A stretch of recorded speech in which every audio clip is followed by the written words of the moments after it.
Ban ಅಷ್ಟೇ ಅವನು. ಇನ್ಮೇಲಿಂದ ಸೋನು ನಿಗಮ್ ನಮ್ ಕರ್ನಾಟಕ ಕಾಲಿಡ್ಕೂಡ್ದು. ನಮ್ಮವ್ರನ್ನ ಭಯೋತ್ಪಾದಕರು, ನಮ್ಮವ್ರನ್ನ ಗೂಂಡ ಅನ್ನೋರ್ನು ಕರ್ಸಿ ನೀವೇನಾದ್ರು ಹಾಡ್ಸಿದ್ರೆ ಸೋನು ನಿಗಮ್ಗಿಂತ ನೀವು ಕನ್ನಡ ದ್ರೋಹಿ. ಹೊರಗಡೆಯಿಂದ ಕರ್ಕೊಂಡ್ ಬಂದ್ಬಿಟ್ರೆ ಏನು 2 ಕೋಡ್ ಬರತ್ತಾ? ಇಲ್ಲ ಅಲ್ವಾ? ವಿಶಾಲ ಹೃದಯಿಗಳು ಅಂತ ಹೇಳ್ಕೊಂಡ್ ಹಣೆ ಪಟ್ಟಿ ಹಾಕೊಂಡ್ಬಿಟ್ಟು ನಮ್ಮನೆಗ್ ನಾವು ಬೆಂಕಿ ಹಾಕೊಳ್ಳೋದು ಸರಿ ಇಲ್ಲ. ಯಾವ ಭಾಷೆಯ ವಿರೋಧಿ ನಾವಲ್ಲ. ಕರ್ನಾಟಕದಲ್ಲಿ ಕನ್ನಡಿಗನೇ ಸಾರ್ವಭೌಮನಾಗಿರ್ಬೇಕಷ್ಟೇ. ಮೇಡಮ್, ಈಗಾಗಲೇ ಸೋನು ನಿಗಮ್ ಅವರ ಒಂದು ಹೇಳಿಕೆಗೆ ಕನ್ನಡ ಪರ ಸಂಘಟನೆಗಳು ಇವತ್ತು ಏನು ಪ್ರತಿಭಟನೆ ಮಾಡಿರುವಂಥದ್ದು, ವಿಶೇಷವಾಗಿ ಕರ್ನಾಟಕ ರಕ್ಷಣಾ ವೇದಿಕೆ ನಾರಾಯಣಗೌಡರು ಬಣ. ಏನು ಹೇಳ್ತೀರಾ ಅವರು ಸೋನು ನಿಗಮ್ ಅವರ ವಿರುದ್ಧ ಈಗ ಯಾವ ರೀತಿಯಾಗಿ ನೀವು ಆಕ್ರೋಶನ ವ್ಯಕ್ತಪಡಿಸಿದ್ರೆ ಏನು ಹೇಳ್ತೀರಾ ಅಂತ ಹೇಳಿ, ಬಾಯ್ ಕಟ್ ಮಾಡುವಂಥದ್ದು ಅಥವಾ ಬ್ಯಾನ್ ಮಾಡುವಂತಷ್ಟು ಚರ್ಚೆಗಳಾಗ್ತಿದೆ, ಏನು ಹೇಳ್ತೀರಾ? ಪ್ರತಿಭಟನೆ ಮಾಡ್ತಾ ಇದೀವಿ. ಆಕ್ರೋಶ ಅಂತ ಹೇಳಿದ್ರೆ ನಾವು ಹಾರಾಡಿ ಕೂಗಾಡ್ತಾ ಇಲ್ಲ. ಪ್ರತಿಭಟನೆ ಶಾಂತ ರೀತಿಯಿಂದ ಮಾಡ್ತಾ ಇದೀವಿ. ನಾರಾಯಣಗೌಡರು ಮತ್ತು ಬಳಗದವರು ನಾವು ಒಂದು ಬಹಳ ಕ್ರಾಂತಿಕಾರಿ ಹೆಜ್ಜೆಯನ್ನ ನಾರಾಯಣಗೌಡರು ಇಡ್ತಿದ್ದಾರೆ. ಏನಂತ ಅಂತ ಹೇಳಿದ್ರೆ, ನಮ್ಮ ಕನ್ನಡ ನೆಲದಲ್ಲಿ ಅದ್ಭುತವಾದ ಪ್ರತಿಭೆಗಳಿದ್ದಾರೆ, ಅವರಿಗೆ ಮೊದಲ ಪ್ರಾಶಸ್ತ್ಯ ಕೊಡಿ. ಸೊ ಹೇಗೆ ನಾವು ಪ್ರತಿಭಟಿಸ್ತಾ ಇದ್ದೇವೆ ಅಂತ ಹೇಳಿದ್ರೆ, ಇನ್ನು ಮುಂದೆ ಎಲ್ಲರಿಗೂ ಒಂದು ಸುತ್ತೋಲೆಯನ್ನ ಕಳಿಸಲಾಗತ್ತೆ ಕರವೆಯಿಂದ. ಯಾರ್ಯಾರಿಗೆ? ಕರ್ನಾಟಕ ಚಲನಚಿತ್ರ ವಾಣಿಜ್ಯ ಮಂಡಳಿಗೆ, ನಿರ್ಮಾಪಕರ ಸಂಘಕ್ಕೆ, ನಿರ್ದೇಶಕರ ಸಂಘಕ್ಕೆ ಮತ್ತೆ ಸಂಗೀತ ನಿರ್ದೇಶಕರುಗಳಿಗೆ. ಅಪ್ಪಿತಪ್ಪಿನೂ ಸೋನು ನಿಗಮ್ನ ಕರೆಯಂಗಿಲ್ಲ ಇನ್ಮೇಲೆ. ಅದು ಬಹಳ ಮುಖ್ಯವಾದ ಅಂಶ. ಅದರ ಜೊತೆಗೆ ನಮ್ಮ ಕನ್ನಡದಲ್ಲಿ ಇವಾಗ ಎಷ್ಟೊಂದು ರಿಯಾಲಿಟಿ ಶೋಸ್ ಬರುತ್ತಲ್ವ ಸರ್? 22ನೇದೋ 23ನೇದೋ ಅಲ್ವಾ ಸೀಸನ್? ಈಗ ಆ ಹಿಂದಿನ ಸೀಸನ್ ಏನ ಅದ್ಭುತವಾಗಿ ಹಾಡ್ದವ್ರನ್ನ ಆಹಾ ಓಹೋ ಅಂತ ಹೊಗಳಿದ್ರಲ್ವಾ ನಮ್ಮ ಜಡ್ಜಸ್ ಎಲ್ಲ. ಎಲ್ಲೋದ್ರು ಸರ್ ಅವರೆಲ್ಲ? ವೇದಿಕೆ ಸಿಕ್ಕಿದ್ಯಾ ಅವರೆಲ್ಲರಿಗೂ? ಯಾಕೆ? ನೀವೇ ತಾನೇ ಹೊಗಳಿದ್ರಿ ಚೆನ್ನಾಗಿದೆ ಅಂತ. ಯಾಕೆ ಅವರೆಲ್ಲ ಎಲ್ಲಿ ಹೋಗ್ತಾರೆ ಸರ್? ಯಾಕೆ ಸರ್ ಕೊಡಲ್ಲ? ಮಾರ್ಕೆಟ್ ವ್ಯಾಲ್ಯೂ ಇಲ್ಲ ಅಂತ ಕೆಲವು ಏನು ಇವರಿದಾರಲ್ಲ ನಮ್ಮ ಕಂಪನಿಗಳು, ಅವ್ರನ್ನ ತಗೋತಾರಲ್ವಾ ಕ್ಯಾಸೆಟ್ನ, ಧ್ವನಿ ಸಾಂದ್ರಿಕೆ ಕೊಂಡ್ಕೊಳ್ಳೋರು ಹೇಳ್ತಾರೆ, ಸಂಜಿತ್ ಹೆಗ್ಡೆ ಚೆನ್ನಾಗಿ ಹಾಡಿಲ್ವಾ, ಅಂತಾರಾಷ್ಟ್ರೀಯ ಮಟ್ಟದಲ್ಲಿ ಗುರ್ತಿಸ್ಕೋತಿಲ್ವಾ, ಕೊಡ್ರಿ ನಮ್ಮ ಕನ್ನಡದವ್ರಿಗೆ. ರಾಜೇಶ್ ಕೃಷ್ಣನ್ಗಿಂತ ಸಿಂಗರ್ ಬೇಕೇನ್ರಿ? ವಿಜಯ್ ಪ್ರಕಾಶ್ಗಿಂತ ಸಿಂಗರ್ ಬೇಕಾ ಅಂತ 10 ಹಲವು ಸಿಂಗರ್ಸ್ಗಳಿದ್ದಾರೆ, ನಮ್ಮವರೇ ಇದ್ದಾರೆ. ಹೊರಗಡೆಯಿಂದ ಕರ್ಕೊಂಡ್ ಬಂದ್ಬಿಟ್ರೆ ಏನು 2 ಕೋಡ್ ಬರತ್ತಾ? ಇಲ್ಲ ಅಲ್ವಾ? ಅದನ್ನ ನಾರಾಯಣಗೌಡರು ಹೇಳ್ತಾ ಇದಾರೆ ಅಷ್ಟೇ. ನಮ್ಮ ಇಲ್ಲಿ ನೆಲಮೂಲದ ಮಕ್ಕಳಿಗೆ ಕೆಲಸ ಕೊಡಿ, ಅದ್ರ ಜೊತೆಗೆ ವೇದಿಕೆಗಳಲ್ಲೂ ಅಷ್ಟೇ ನಾರಾಯಣಗೌಡರ ನಿಲುವು. ವೇದಿಕೆಗಳಲ್ಲೂ ಅಷ್ಟೇ ಉತ್ಸವಗಳನ್ನ ಮಾಡ್ತೀವಿ. ಯಾರ ದುಡ್ಡು? ನಮ್ಮ ದುಡ್ಡು, ನಮ್ಮ ಟ್ಯಾಕ್ಸ್ ದುಡ್ಡು. ನಮ್ಮ ವೇದಿಕೆ, ನಮ್ಮ ಜನರ ಮಧ್ಯೆ ನಾವೇ ಹಾಕಿರೋ ದುಡ್ಡು. ಮೆರ್ಸೋದ್ ಮಾತ್ರ ಕಂಡವ್ರನ್ನ. ಇದು ಎಷ್ಟು ಸರಿ? ನಮ್ಮ ಮಕ್ಕಳಿಗೆ ಕೆಲಸ ಸಿಗ್ಲಿ. ಅಲ್ಲಿನೂ ಯಾವುದೇ ದೊಡ್ಡ ದೊಡ್ಡ ಉತ್ಸವಗಳಲ್ಲೂ ಅಷ್ಟೇ ನಮ್ಮ ಗಾಯಕರುಗಳಿಗೆ ಮಾಡ್ತಾರೆ. 2-3 ವೇದಿಕೆ ಮಾಡಿರ್ತಾರೆ.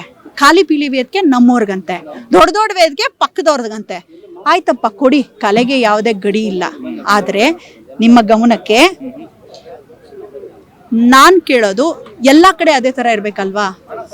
ನಮ್ಮ ಗಾಯಕರನ್ನ ಎಷ್ಟು ಜನ ಬೇರೆ ರಾಜ್ಯಕ್ಕೆ ಕರ್ಸಿ ಹಾಡ್ಸಿದೀರಾ? ನಮ್ಮ ಕನ್ನಡದ ಹಾಡುಗಳನ್ನ ಎಷ್ಟು ಜನ ಕೇಳ್ತಾರಲ್ಲಿ? ನೀವ್ ಇಲ್ಲಿ ಮಾತ್ರ ತಮಿಳ್ ಆಡಿ, ತೆಲುಗು ಆಡಿ, ಹಿಂದಿ ಆಡಿ ಅಂತ ಕೆಲವ್ರು ಸಾಯ್ತಾರ. ಇಲ್ಲಿ ನಾವು ವೇದಿಕೆ ಕಾರ್ಯಕ್ರಮ ನಿರೂಪಣೆ ಮಾಡುವಾಗ ನಮ್ಮವ್ರನ್ನ ಎಷ್ಟು ಜನನ್ನ ಕರ್ಸಿ ನೀವು ಮೆರೆಸಿದೀರಪ್ಪ. ವಿಶ್ವದ ಮೂಲೆ ಮೂಲೆಗೆ ಹೋಗೋ ಪೋಸ್ಟ್ಗಳು ನೋಡ್ತೀರಾ, ನಮ್ಮ ಸಿಂಗರ್ಸ್ಗಳು ಅವಾಗ ಹಾಕೋತಿರ್ತಾರೆ. ಅಲ್ಲಿ ಯಾರು ಕರೆಸ್ತಾರೆ? ನಮ್ಮ ಕನ್ನಡದ ಕೂಟಗಳು, ನಮ್ಮ ಕನ್ನಡದ ಹುಡುಗರು ಯಾರು ಸಾಗರದ ಆಚೆಗೆ ಹೋಗಿ ಕೆಲಸ ಮಾಡ್ತಿದಾರೋ, ಕನ್ನಡಾಭಿಮಾನ ಇರೋದಕ್ಕೆ ಅಲ್ಲಿ ಕರೆಸ್ತಾ ಇದಾರೆ. ಇಲ್ದಿರ ನಮ್ಮ ಕನ್ನಡದ ಮಕ್ಕಳನ್ನ ಅವ್ರು ಯಾಕೆ ಕರೆಸ್ತಿದ್ರು? ಈ ಪರಿಸ್ಥಿತಿ ಆಗಿದೆ. ನಮ್ಮನೆ ಮಕ್ಕಳನ್ನೇ ನಾವು ಚೆನ್ನಾಗಿ ನೋಡ್ಕೊಳ್ದಿರಾ ಪಕ್ಕದ ಮಕ್ಕಳನ್ನ ಕರ್ಸಿ ಚೆನ್ನಾಗಿ ಉಣ್ಸಿ ತಿನ್ಸಿ ಬೆಳೆಸ್ದಂಗೆ ಆಗ್ತಾ ಇದೆ ಈಗಿನ ಪರಿಸ್ಥಿತಿ. ಯಾಕಿಂತ ಕೆಟ್ಟ ಮನೋಭಾವನೆ ಹುಟ್ಕೊಂಡಿದೆ ಅಂತ ನನಗೂ ಗೊತ್ತಿಲ್ಲ.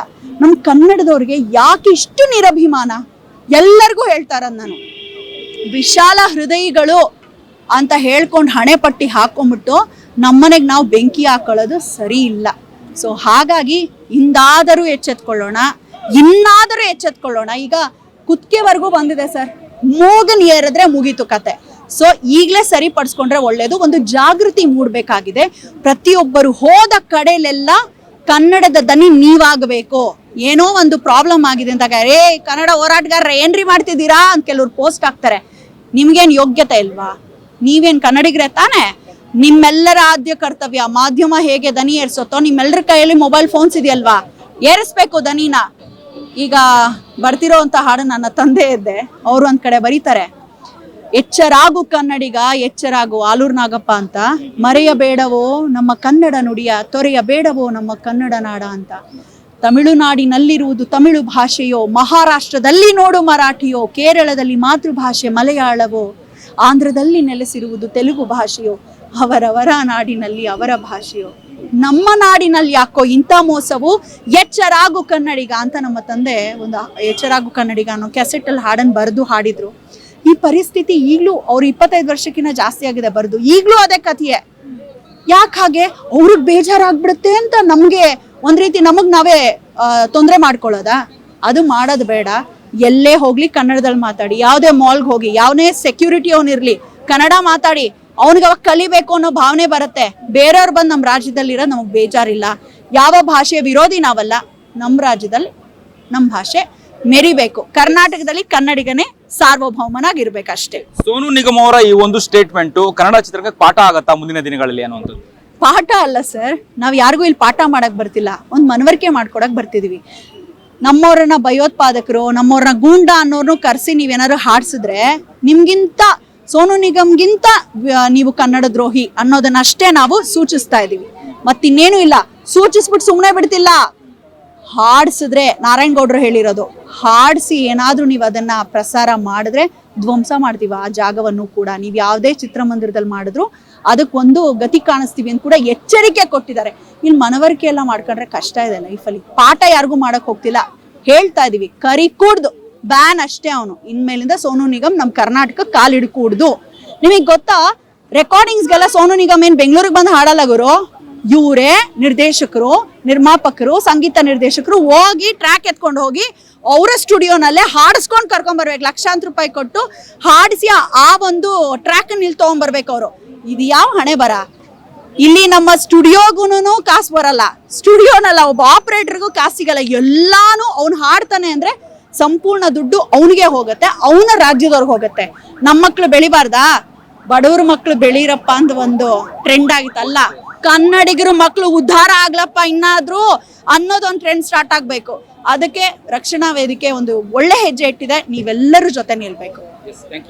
Thank you. ಈ ರೀತಿಯಾಗಿ ಸೋನು ನಿಗಮ್ ಅವರ ವಿರುದ್ಧ ಕನ್ನಡ ರಕ್ಷಣಾ ವೇದಿಕೆ ಇವತ್ತು ಬೃಹತ್ ಪ್ರತಿಭಟನೆ ಮಾಡಿ ಸೋನು ನಿಗಮ್ ಅವರ ವಿರುದ್ಧ ಆಕ್ರೋಶವನ್ನು ಹೊರಹಾಕಿರುವಂತದ್ದು. ಕ್ಯಾಮ್ರಾ ಪರ್ಸನ್ ಉಲ್ಲಾಸ್ ಜೊತೆ ಅಭಿಜಿತ್ ಗಣೇಶ್, ಕರ್ನಾಟಕ ಟಿವಿ, ಬೆಂಗಳೂರು. 84ರಿಂದ 50 kg ಬಂದೆ, ಆಮೇಲೂ ಸಣ್ಣಗೆ ಫಿಟ್ ಆಗಿದ್ದೀನಿ. ಅದಕ್ಕೆ ನಾನು ಯೂಸ್ ಮಾಡ್ತಾ ಇರೋದು ಜೀನಿ ಸ್ಲಿಮ್. ಸಣ್ಣ ಆಗೋಕ್ಕೆ ಜೀನಿ ಸ್ಲಿಮ್ ಯೂಸ್ ಮಾಡಿದೆ, ಹೆಲ್ದಿನೂ ಅದೇ. ನೀವು ಸಣ್ಣ ಆಗಬೇಕಾ, ಹೆಲ್ದಿ ಆಗಬೇಕಾ? ಹಾಗಿದ್ರೆ ಜೀನಿ ಸ್ಲಿಮ್ ಯೂಸ್ ಮಾಡಿ. ಸಣ್ಣ ಆಗೋದಕ್ಕೆ ಯಾವುದೋ ಪ್ರಾಡಕ್ಟ್ ಹೇಳ್ತಾ ಇದ್ದಾಳೆ, ಏನಾದರೂ ಸೈಡ್ ಎಫೆಕ್ಟ್ಸ್ ಇದೆ ಅಂತ ಯೋಚನೆ ಮಾಡ್ತಾ ಇದ್ದೀರಾ? ಖಂಡಿತ ಇಲ್ಲ, ಯಾಕಂದರೆ ಇದು ಕೆಮಿಕಲ್ ಫ್ರೀ. ಸಣ್ಣ ಆಗಬೇಕು ಅಂದರೆ ಜೀನಿ ಸ್ಲಿಮ್ ಯೂಸ್ ಮಾಡಿ. ಹೆಚ್ಚಿನ ಮಾಹಿತಿಗೆ ಕೆಳಗೆ ಡಿಸ್ಪ್ಲೇ ಆಗ್ತಿರೋ ನಂಬರ್ಗೆ ಕಾಲ್ ಮಾಡಿ.